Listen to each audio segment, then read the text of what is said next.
Ring के कारण उसके एक्सिस के किसी पॉइंट पर, किसी बिंदु पर अगर हम लोग को इलेक्ट्रिक फील्ड का इंटेंसिटी निकालना हो तो कैसे निकालेंगे? तो सबसे पहले हम लोग एक रिंग बना लेते हैं। ऐसे ये रिंग है, खड़ा है ऐसे करके, ठीक। उसके बाद हम लोग इसका एक एक्सिस ड्रॉ करते हैं।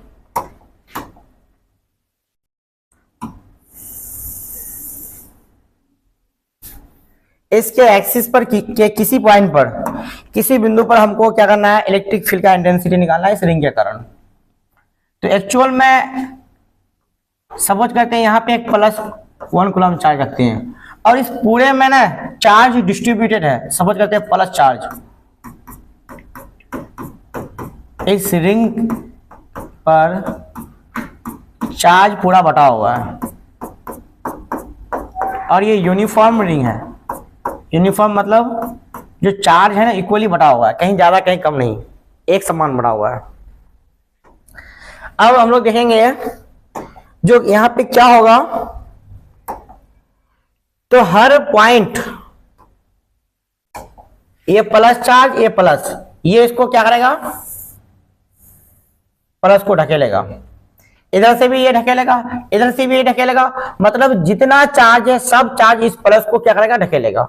मतलब अगर हम लोग ओवरऑल देखना चाहेंगे ना तो इस तरह का बहुत सारा आकृति बन जाएगा, इस टाइप का, जो इस टाइप का बहुत सारा बन जाएगा यहाँ पे। फिर यहां से आएगा, फिर यहां से आएगा, फिर यहां से आएगा, फिर यहां से आएगा, फिर यहां से आएगा। तो एक्चुअल में हम लोग अगर देखेंगे ना तो यहां से हम लोग को लग रहा है कि ये लाइन ज्यादा लंबा है और ये लाइन कम। ऐसा नहीं है, ये क्या है? बिल्कुल बराबर है हर जगह से डिस्टेंस, क्योंकि ये रिंग जो है बिल्कुल खड़ा है। और वहां से हम लोग कहीं से भी डिस्टेंस निकालेंगे तो ये हम लोग को बराबर दूरी पर मिलेगा, ये सभी के सभी। तो हम लोग फिलहाल सिर्फ दो ही लाइन को ड्रॉ करते हैं। और क्योंकि यहाँ पे चार्ज यूनिफॉर्मली डिस्ट्रीब्यूटेड है और जहां पे डिस्ट्रीब्यूटेड रहता है तो उसके छोटा सा पॉइंट पर एक चार्ज मान लेते हैं हम लोग, एक छोटा सा चार्ज dq मान लेते हैं। यहाँ भी चार्ज मान लेते हैं हम लोग dq। हालांकि पूरा का चार्ज की बात करेंगे तो पूरा चार्ज को हम लोग मानेंगे q, यानी कैपिटल Q मान लेते हैं हम लोग। और थोड़ा सा एक बिंदु पर एक पॉइंट चार्ज मान लेते हैं, एक पॉइंट एलिमेंट के जैसा मान लेते हैं, और ये कौन सा है? dq। अब ये चार्ज इसको ढकेलेगा इस डायरेक्शन में, ये इसको इस डायरेक्शन में ढकेलेगा। नेक्स्ट हम लोग देखेंगे जो यहां पे ये एंगल थीटा बनेगा और यहां भी ये एंगल थीटा, और यहां से यहां तक का जो डिस्टेंस है उसको हम लोग r मान लेते हैं, रेडियस।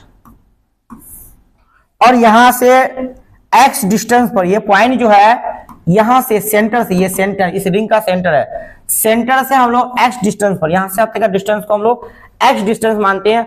और हम लोग मानेंगे जो यहां से ये x डिस्टेंस पर है तो ये चार्ज इसको ढकेलेगा, फिर ये इसको ढकेलेगा, सब इसको ढकेलेगा।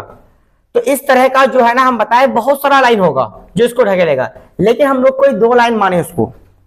फिर हम लोग क्या करेंगे,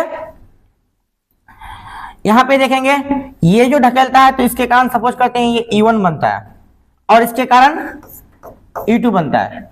लेकिन हम लोग जानेंगे जो E1 और E2 का वैल्यू जो होगा ना वो बराबर होगा। कैसे देखेंगे? क्योंकि हम लोग देख रहे हैं ये चार्ज यहां से भी उतना ही दूरी पर है जितना दूरी पर यहां से है। अगर समान दूरी पर दो चार्ज रहेगा तो उसके कारण इलेक्ट्रिक फील्ड का इंटेंसिटी समान होता है, यानी इक्वल होता है, बराबर होता है। तो अगर यहां से यहां तक का डिस्टेंस बात करेंगे तो ये ऐसे करके राइट एंगल ट्रायंगल बन रहा है, तो ये r कैपिटल R और ये x, तो यहां से यहां तक का डिस्टेंस हो जाएगा √r² प्लस ये राइट एंगल ट्रायंगल, तो ये हाइपोटेनस h बराबर होता है p² प्लस v² का रूट, तो ये r हो जाएगा, ये x, तो r प्लस x का स्क्वायर यहां से यहां तक। फिर सेम इसी तरह से यहां भी अगर देखेंगे तो ये भी वही हो जाएगा √r² प्लस x²। दोनों का डिस्टेंस सेम है, इस वजह से हम लोग दोनों के कारण जो इलेक्ट्रिक फील्ड का इंटेंसिटी होगा वो बराबर मानेंगे। तो E1 E2 ना मान करके हम लोग सिंपली E मान सकते हैं। अगर E मानेंगे तो ये क्लियर हो जाएगा। अब इसका दो कंपोनेंट के रूप में इसको करते हैं। तो सबसे पहले ये एंगल थीटा है तो ये भी थीटा होगा, और ये थीटा है तो ये भी थीटा होगा।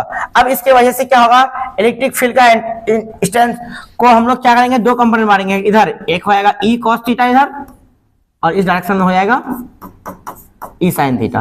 अब इसको बांटेंगे तो जिधर है एंगल सटा हुआ उधर ई कॉस थीटा और जिधर एंगल नहीं सटा हुआ उधर ई साइन थीटा। तो दो कंपोनेंट, एक ई है तो इधर E cos theta E sine theta, फिर इसकी वजह से इधर ई है तो ई कॉस थीटा इधर ई साइन थीटा। और हम लोग देखते हैं ऊपर वाला और नीचे वाला फोर्स जो है इक्वल है, स्ट्रेंथ इक्वल है, यहाँ भी ई साइन थीटा, तो दोनों एक दूसरे को बैलेंस कर देगा, ये और ये बराबर कर देगा। जितना इंटेंसिटी ऊपर उतना इंटेंसिटी नीचे, और इक्वल अगर रहता है तो वो एक दूसरे को कैंसिल कर देता है, यानी इसके कारण कोई भी नेट इंटेंसिटी क्रिएट नहीं होता है, इसके कारण होगा। तो ई कॉस थीटा। तो जब हम लोग देखेंगे कि छोटा सा चार्ज है तो छोटा चार्ज के कारण छोटा इंटेंसिटी हो जाएगा, तो फॉर्मूला हो जाएगा क्या, अगर हम लोग बात करेंगे ई, तो ई के रूप में क्या आ जाएगा, ध्यान देना। तो E1 की बात करेंगे तो फॉर्मूला होता है K Q by R square, formula होता है K Q by R square. तो हम लोग यहां पे ऐसे लिखेंगे के क्यू तो रहने देंगे, आर स्क्वायर, ध्यान देना यहाँ पे आर स्क्वायर। तो आर की जगह यहां से तक का डिस्टेंस, यहां से तक का डिस्टेंस कितना आएगा, under root R square plus x square. लेकिन मेरे पास ई नहीं है, ई कॉस थीटा है, तो चलो हम लोग बाद में उसको कर लेंगे, क्योंकि E1 और E2 इक्वल है, हम लोग E1 और E2 को इक्वल माने हैं और इस दोनों को फिर क्या मान लिए, E। तो जब हम लोग ई नेट की बात करेंगे तो ई नेट इसके कारण होगा, क्योंकि ये दोनों कैंसिल कर रहा है तो इधर बच रहा है, कौन बच रहा है, एक बार ई कॉस थीटा फिर ई कॉस थीटा, तो ई कॉस थीटा और ई कॉस थीटा को जोड़ेंगे तो 2e cos थीटा हो जाएगा, तो 2e cos थीटा हो जाएगा। तो 2 और e की जगह ये formula K Q by under root R square plus x square into cos theta. अब कॉस थीटा का वैल्यू फिर से यहां से निकाल लेते हैं। अगर सपोज करते हैं ये थीटा है तो इसके लिए ये b और ये h, तो कॉस थीटा बराबर क्या होता है, b बाई h। तो b की जगह कौन है यहाँ पे, x, और h की जगह ये पूरा under root R square plus S square. तो कॉस थीटा की जगह रखेंगे हम लोग क्या, कॉस थीटा की जगह हम लोग क्या रखेंगे, तो अंडर रूट वो x by under root R square plus x square. लेकिन थोड़ा सा यहाँ कुछ चीज को ध्यान देना है, क्या ध्यान देना है, जो हम लोग चार्ज को क्यों नहीं मानेंगे, क्योंकि यहाँ पे चार्ज एक चार्ज नहीं है। चार्ज को क्यों कब माना जाता है, सिर्फ एक चार्ज रहता है, सिंगल चार्ज। यहाँ सिंगल चार्ज नहीं है, पूरा का पूरा में चार्ज बटा हुआ है, इसलिए हम लोग डी क्यू मानेंगे, छोटा सा चार्ज मानेंगे। ध्यान देना इसको, क्यों, क्योंकि यहाँ पे चार्ज एक नहीं है, पूरा में चार्ज डिस्ट्रीब्यूटेड है, तो थोड़ा सा चार्ज के कारण डी क्यू माने हैं। फिर उसका इंटीग्रेशन करेंगे तो पूरा चार्ज हो जाएगा। तो हम लोग क्या करेंगे, इसका पूरे का इंटीग्रेशन कर देंगे, और पूरे का जब इंटीग्रेशन करेंगे तो हम लोग को टोटल चार्ज मिलेगा, और टोटल चार्ज को हम लोग क्या माने, कैपिटल टी माने हैं। तो इसके अकॉर्डिंग हम लोग काम करेंगे, तो ये कैपिटल क्यू हो जाएगा। तो आगे बढ़ते हैं हम लोग, तो यहाँ पे देखेंगे ई नेट, तो E net is equal to क्या हो जाएगा, तो यहाँ पे सब कुछ कांस्टेंट है, क्या क्या कांस्टेंट है, तो 2 कांस्टेंट है, under root R square S square, ये भी कांस्टेंट है, ये भी कांस्टेंट है। तो जो जो कांस्टेंट है वो बाहर आ जाएगा, जितना सारा कांस्टेंट है वो सभी के सभी कांस्टेंट यहाँ बाहर आ जाना है। तो 2 बाहर आ जाएगा, के बाहर आएगा, और नीचे से ये दोनों बाहर आ जाएगा। तो अगर हम लोग under root R square x square, और यहाँ पे एक्स भी बाहर लेंगे, फिर under root R square x square, ये सब कांस्टेंट है, और कांस्टेंट का इंटीग्रेशन नहीं होता है, वो सभी कांस्टेंट बाहर निकल गया, और अंदर में सिर्फ क्या होता है, integration D Q. D C variable है, ये डी क्यू वेरिएबल है, चार्ज सिर्फ वेरिएबल है, चार्ज बटा हुआ है इसलिए चार्ज वेरिएबल है।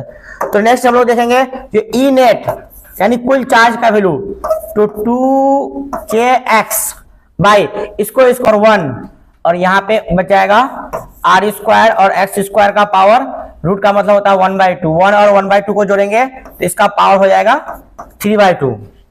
यहाँ पे स्क्वायर खत्म करेंगे, स्क्वायर रूट कैंसिल, तो बचेगा आर स्क्वायर और एक्स स्क्वायर। अच्छा कैंसिल होता है तो पावर 1, अच्छा रूट का मतलब होता है पावर 1/2, बेस अगर सेम सेम होगा तो पावर को जोड़ेंगे, 1 और 1/2 को जोड़ेंगे तो पावर कितना आएगा, 3/2। अब 3/2 आर का मान 0, ये 0 हो जाएगा, तो 0 और यहाँ पे क्या हो जाएगा एक्स स्क्वायर का पावर 3/2, 2 और 2 कैंसिल, तो क्या बच जाएगा x3। तो नीचे में हम लोग का बचेगा यहाँ पे एक्स क्यूब, तो एक्स क्यूब को एक्स से कैंसिल करेंगे तो क्या बचेगा, एक्स स्क्वायर।